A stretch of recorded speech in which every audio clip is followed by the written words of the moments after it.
আন্দরকিল্লা শাহী জামে মসজিদ চট্টগ্রামে মুসলিম বিজয়ের স্মৃতি বহনকারী ৩৫০ বছরের পুরনো মুঘল স্থাপত্য। মগ ও পর্তুগিজ জলদস্যুদের কিল্লা ধ্বংস করে শায়েস্তা খাঁর পুত্র উমেদ খাঁ ১৬৬৬ খ্রিস্টাব্দে এই স্থানে প্রবেশ করলে জায়গাটি আন্দরকিল্লা নামে পরিচিতি পায়।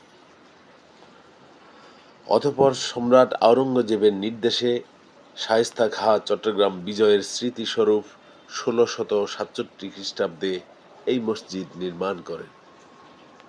১৭৬১ খ্রিস্টাব্দে ইংরেজ সরকার মসজিদটিকে অস্ত্রের গুদাম হিসাবে ব্যবহার করতে থাকে।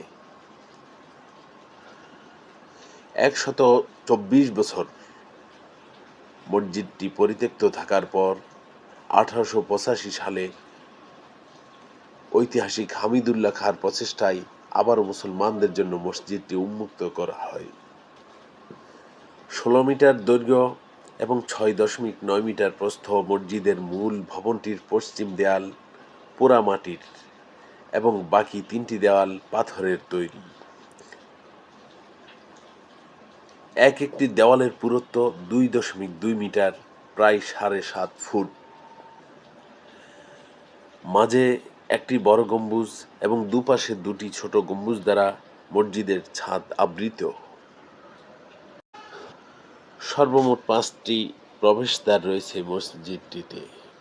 মসজিদের মূল ইমারতের প্রবেশপথে কালো পাথরের গায়ে খোদাইকৃত সাদা অক্ষরের শিলালিপি, যেখানে লেখা রয়েছে খেরেদ গুফতা বগু তারিখ তামির বা আলম কাবায়ে সানি বানা লারদ, অর্থাৎ হে জ্ঞানী, তুমি জগৎবাসীকে বলে দাও, আজ এ দুনিয়ায় দ্বিতীয় কাবা প্রতিষ্ঠিত হয়েছে, যার প্রতিষ্ঠাকাল ১০৭৮ হিজরি।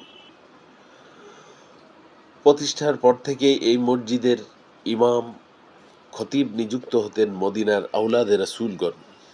ফলে অল্প দিনেই মসজিদটি জনপ্রিয় হয়ে পড়ে। জুমাবারে চট্টগ্রাম সহ আশপাশের জেলা থেকেও মুসল্লিরা এখানে নামাজ আদায় করতে আসতেন। এই মসজিদে পূর্বে মোট ১৪ জন আওলাদে রাসূল সাল্লাল্লাহু আলাইহি ওয়াসাল্লাম দায়িত্ব পালন করেন। তবে নিম্নোক্ত ৬ জন ছাড়া বাকিদের নামের কোনো তালিকা সংরক্ষণ করা হয়নি। তথ্য তালাশ করে যে ৬ জনের নাম